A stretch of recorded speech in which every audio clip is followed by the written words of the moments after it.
According to a statement from Lizard's family, the 27-year-old was a dancehall fan who was lured into the company of Vybz Gaza Empire. Vybz' alleged motive for slaying Lizard revolves around two missing guns. On August 16, 2011, Lizard's girlfriend said she received texts from Lizard when he was believed to be on his way to Vybz' house in Havendale with his friend Leonard Chow to admit that they were responsible for the lost guns. She claimed that he told her he was so scared he was shaking. According to Chow, they pleaded to Vybz in his living room that they would pay him back, while they begged a DJ named Kahiri Jones allegedly grabbed a hold of Lizard. Chow ran into another room, and he said when he came back out, he saw Lizard's body lying motionless on the floor with Vybz' barber, who is Andre Matsus St. John, beside him holding a building block in his hand. Hey everybody, what's up? I hope you all are doing well, and as usual, I thank you all for joining me here. I'm your host, Daniel Speaks TV. So I guess I know my nice clean people. In this video, we're going to be talking about the teacher, Vybz Kartel himself. Now, we know that Vybz Kartel was convicted of the murder of Clive Williams, and he was convicted of the murder in 2014, and this murder allegedly took place in 2011. Now, there were some discrepancies surrounding the case when it came to some text messages. We're going to be talking about that, and we're also going to be looking at the prosecution and their reasoning behind why those discrepancies does not carry any weight when it comes to the evidence that was used to convict the men. We're going to get deep down into this, my nice clean people, so I could just jump right into it right now with a news report. Is all I say? Today the court heard about text messages sent by Clive Williams, whom the men are alleged to have killed in 2011. The messages suggest Mr. Williams was terrified as he headed to visit Kartel to discuss a missing gun. Dara Smith is covering this case. Corporal Sean Brown of the Communication and Forensic Unit of the Organized Crime Investigation Division OCID was the man to introduce the text messages to the court. He was tasked with analyzing communication information from cellular phones seized from the entertainer Vybz Kartel and the four other co-accused. Now it's alleged that Clive Williams was killed at a property in Havendale, St. Andrew, belonging to Vybz Kartel on August 16, 2011. Based on the evidence revealed, Mr. Williams was taken to the location by Sean Campbell, better known as Sean Storm, in a taxi driven by a man identified as Needfa. In corroborating the evidence, the prosecution introduced text messages. On August 14, 2011, at 3:09 p.m., the text data revealed a message sent from a cellular phone belonging to Clive Williams to one allegedly belonging to Vybz Kartel. It read, "Daddy, a little thing gone, me and we really want to talk to you, Daddy." Then on August 16, it's alleged that Sean Storm sent a number of text messages to Vybz Kartel. 3:28 a.m. My boss, we have to get back them things them. So basically what these text messages are showing so far is somebody having a conversation with Vybz Kartel. But what I'm not seeing is Vybz Kartel responding to these messages. It states something are going on the ends. Another 1:11 p.m. to the same number. And that's why I never link you. All the messages you are currently hearing is not messages that were sent to Vybz Kartel's phone or messages he responded to. These are messages that was sent to an unknown subscriber from Sean Storm's phone. At 1:21 p.m. another text to the same number. Anu Tifit I got dead. Still at 1:21 p.m. Soon make you know what go. Up to this point, you have not heard Vybz Kartel send a message or respond to any messages. Deal with everything. This is what makes it circumstantial evidence. Evidence of a text conversation between Clive Williams, where he pleaded with his girlfriend to get in contact with the police. It's about the time he was said to be on his way to Kartel's house on August 16, 2011. At 6:53 p.m., Mr. Williams sent his girlfriend this message, "Baby, teacher send call." 6:55 p.m., his girlfriend responded, "What are you going to do, babes?" At 6:58 p.m., Mr. Williams responded, "I'm really scared, baby. Please call police. You have to save me, please.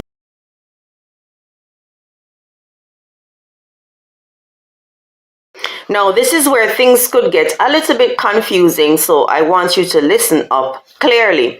Now, there are some discrepancies, and some would describe them as major discrepancies, but the prosecution has an explanation for this.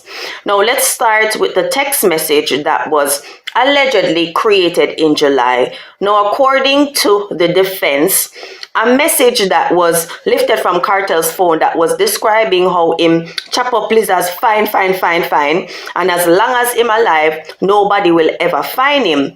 Now, according to the defense, that message was sent in July, which would make the whole case confusing, since as the prosecution is saying that Lizard died in August. So if we have text messages created in July saying that he died in July, and the prosecution is out here telling us that he died in August, then it's kind of weird that a dead man would still be alive in August, telling everybody how he's scared for his life, but he's already dead according to the message in July. Now, from all the messages that I've seen in the case, this is the only message that came from Kartel phone that would implicate him, since as he was the sender and he used the Clive's name, plus he also said what he did to him and said as long as I'm alive, nobody can ever find him.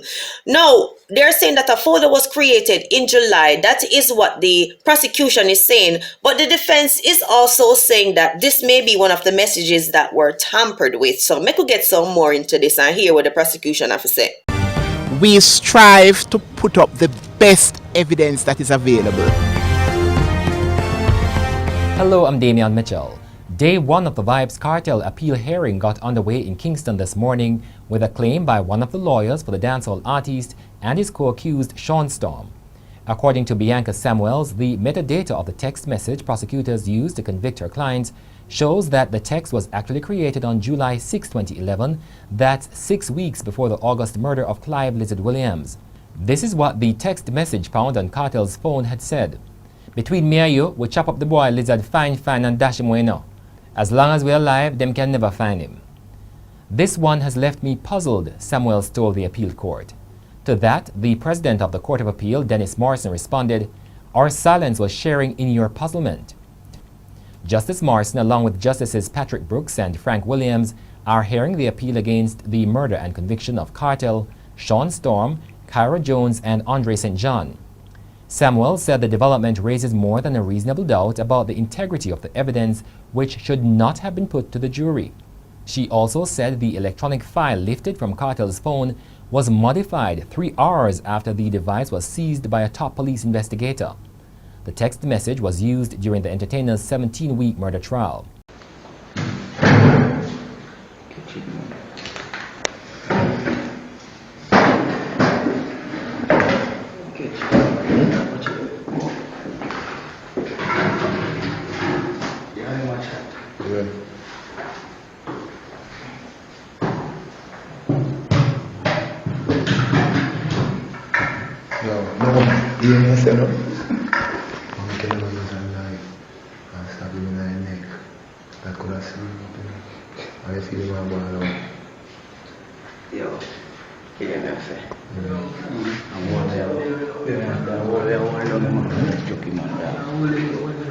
However, Orette Brown, Assistant Director of Public Prosecutions, acknowledged that there were at least 5 instances where Kartel's mobile phone was used while it was in custody of police investigators, but he said that there could be no doubt as to the integrity of the data that was extracted from the phone.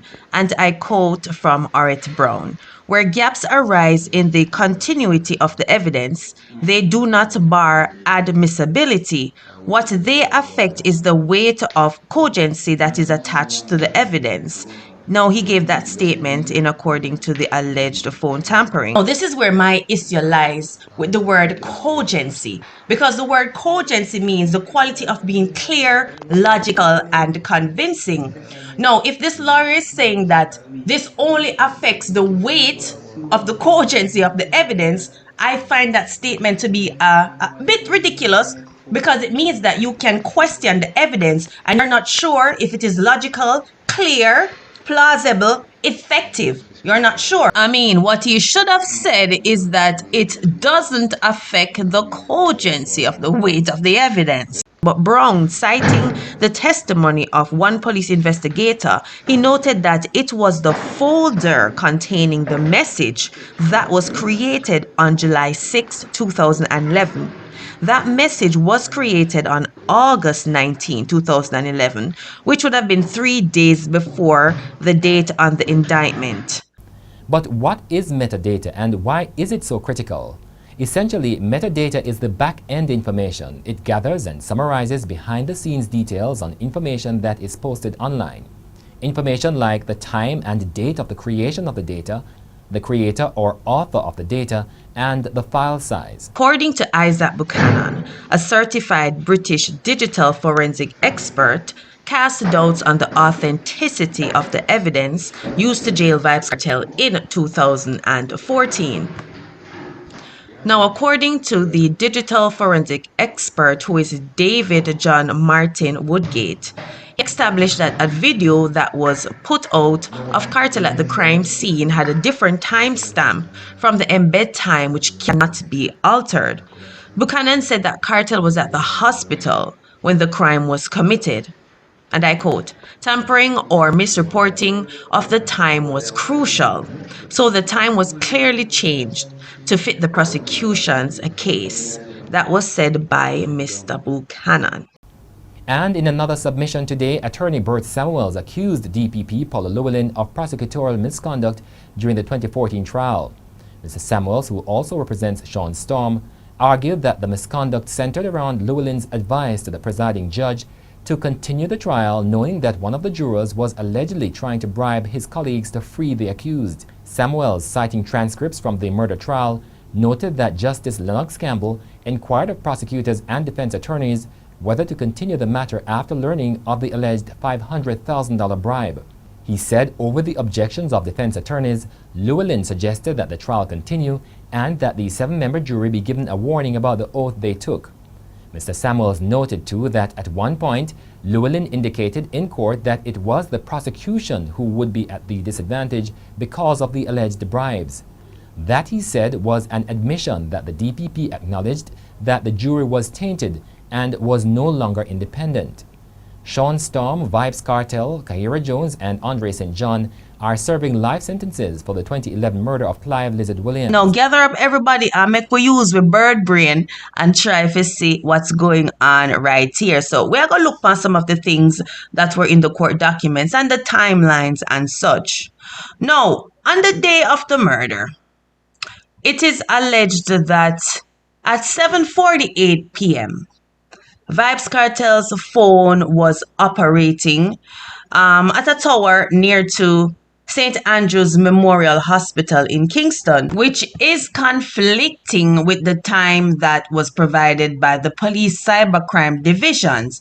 They testified at the trial in 2014 that cell tower information had shown that Kartel's phone was operating in Havendale at 7:52. So right there we can see where the two timelines are conflicting. Now, the reason why he was at St. Andrew's Memorial Hospital is because he was suffering from a dog bite injury. Now, how did he get to that dog bite injury, you may be asking? Now, according to the star witness, we heard two stories as to how Kartel ended up with that dog bite. Now, the first story we heard is that when Mr. Chow saw Lizard's body laying motionless on the floor, he got scared and he ran for his life. He jumped over the gate. Vybz Kartel pursued him, and so did his pit bull, and the pit bull ended up biting Vybz Kartel. And at some point, somewhere in this story, the same man that was running for his life was the same man who took Kartel to the hospital. The next story is that when Mr. Chow arrived at the Havendale home, the dog tried to rush him, Kartel intervened, and he got bitten.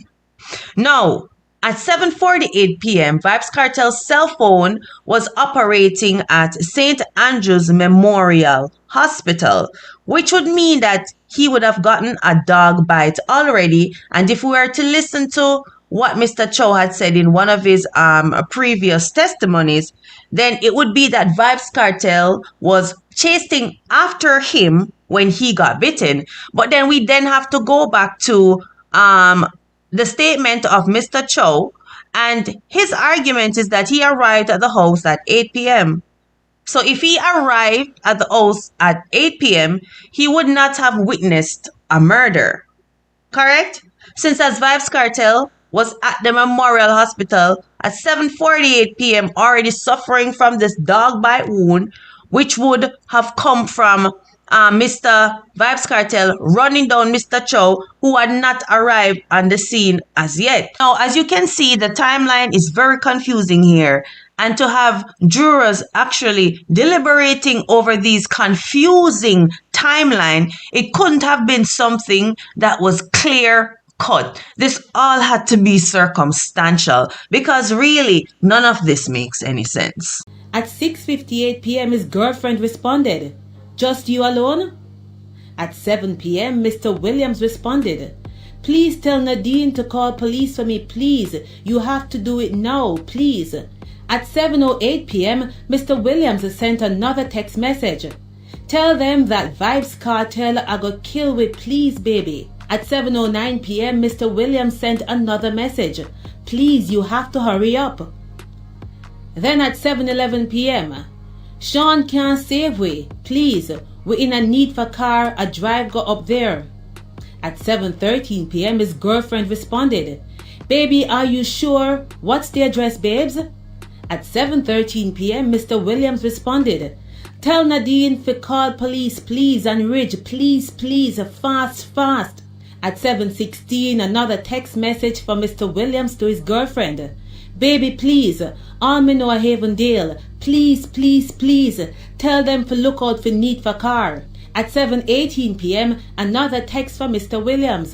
"Me dey a Reddles Road I go up. Please, please." At 7:18 p.m., Mr. Williams' girlfriend responded, "Okay, baby, I'm praying for you, though, that nothing doesn't happen, but I will call." Then at 7:20, Mr. Williams sent another message to his girlfriend. "Tell Nadine, don't stop, please. Call every minute." At the end of the day, people, make a reason like we are big people now, man. So don't come over here, say, no, because we're not joke with the thing. No, from all that I've seen, I can say that the case is a little bit confusing. I don't feel like the evidence that was used was why word am I want to use for the evidence right now? Me no feel that it was strong enough for a conviction. To be honest with you, I'm going to explain why. First of all, there is no text message except for the one text message that Vybz Kartel either addressed the lizard, replied to Sean Storm, or replied to this unknown subscriber who was having these conversations with him about shoes and who I figured dead and everything. What I can see is that Lizard was in fear of his life for these two missing guns. And if did feel say him got dead, him leave a whole heap of forensic evidence behind with the constant texting of his girlfriend, which definitely created a timeline of his possible demise. Now, from the plotting video, what I can say is that Vybz Kartel himself sounds like he was never planning on being involved in this crime. He was going to be a witness of it. I felt that he wanted to be there to see, but I felt like he wanted to keep his hands clean and have him other friend them for do it. But they made so many mistakes by recording this plotting, and them also sent too much text message towards them each other about what they were planning on doing, not feeling that they would ever get caught. I mean, the superiority and the stupidness that they all portrayed in this is overwhelming. It's overwhelming. Like, me cannot believe that the man they make so much stupid mistake when them a try to take out somebody, you know, man. No, that one damning text message is only one, you know, man. Only one. We come from Vybz Kartel phone about them chop him up fine. Me say, man, and that the message there alone send him go prison. Me say, and that the message there alone send him go prison. Man, nice clean people. That is a clear admission that you killed somebody, or you was there, or you was involved in it. We see a plotting, but there was no murder that took place in that plotting video. But that text message, and when you link it back to the video with all of them tools there for farming, all of the message them what Clive was saying in fear of him life, call police, don't stop, Adi go kill we. Sean Storm a message off Vybz Kartel phone. Hey daddy, them boy they have to go dead man. Somebody saying can't sleep at night. A be things are going on my nice clean people. Me not understand this. Plus we have a juror that was bribed. And let me tell you something, man. Me not like we talk about this, but in America, my nice clean people, that could have never play out, That could have never play out. This would have to start over or something. You don't understand this. Too much sin thing are going right here, so. But I don't believe that all of the evidence that was presented was done properly. We have all these timeline, all these cybercrime unit that are having different timelines than cell phone locations, one day hospital, one day Avondale. It was just too much going on. I don't think the case was clear cut at all because there was a lot of confusion, even from the star witness himself, who said him reach at the place at 8 p.m. but Kartel already done get bite already, my nice clean people. And their memorial hospital for this dog bite, which would have come from Clive already getting murdered and because Mr. Chow afraid and run over the fence over the sun and Kartel are running down and the dog bite him, which is at 7:48. But remember, Mr. Chow only pull up on the scene at 8 p.m. So me not understand nothing where I keep. Me not understand how Kartel are running down at no point after 7 o'clock if him never reached there yet. Me not understand how him would have witnessed no kind of crime if the crime would have already take place from before 8 o'clock. No, listen to me, my nice clean people. Me not understand nothing where I keep, and this is why the case was so confusing, and I can see why they took it to the Privy Council. The proceedings for the Vybz Kartel murder case at the UK Privy Council will begin on Monday. Vybz Kartel, whose given name is Adidja Palmer, along with Sean Campbell, Kahira Jones and Andre St. John, have sought leave from the Court of Appeal to take their matter to the UK Privy Council. In April, all four men lost their appeals in the Court of Appeal. There was a minor deduction made in their sentences because of the time they spent in custody prior to sentencing. Vybz Kartel has been given one last chance to plead for his freedom in the murder of Lizard. The dates are, however, tentative, and Vybz Kartel is scheduled to be heard alongside his co-defendants Sean Storm, Kahira Jones, and Andre St. John, who all were given life sentences, along with Vybz for the murder of Lizard. Looking at the evidence, this case was about getting Vybz Kartel in prison and leaving him there. Human rights attorney Isaac Buchanan tells me that much of Kartel's 2014 murder conviction, along with 3 co-defendants, was based on questionable evidence from a BlackBerry Torch cell phone with a SIM card. What was put before the jury was evidence that we do not know if it is authentic, but certainly what we do now know is that there was tampering of that cell phone. Vybz Kartel's attorney says that evaluation came from a court-authorized British digital expert flown in from the UK. He believes that, along with what he says are violations of Kartel's constitutional rights, earned him the chance to appeal the conviction to the UK's Privy Council, similar in power to the United States Supreme Court. Our hope is that the Privy Council, in reviewing the evidence, including the fresh evidence that will be put before them, would come to the conclusion that everyone has looked at the case or is certainly have access to the material, would find that the conviction is unsafe and cannot stand. Unfortunately, the UK Privy Council rejected the fresh evidence, which has to do with the cell phone while it was in police custody and possibly it being tampered with. What is still alive is a substantial appeal. Because Kartel's appeal was rejected, he took it to the highest courts of the land, meaning that he disagrees with the judge's decision decision who rejected the appeal. So if the UK Privy Council hears the appeal, what this can do is reverse or change the judge's decision or order a new trial or hearing. So what Kartel's lawyers need to do is show that the judge's interpretation of the law or the facts affected the results.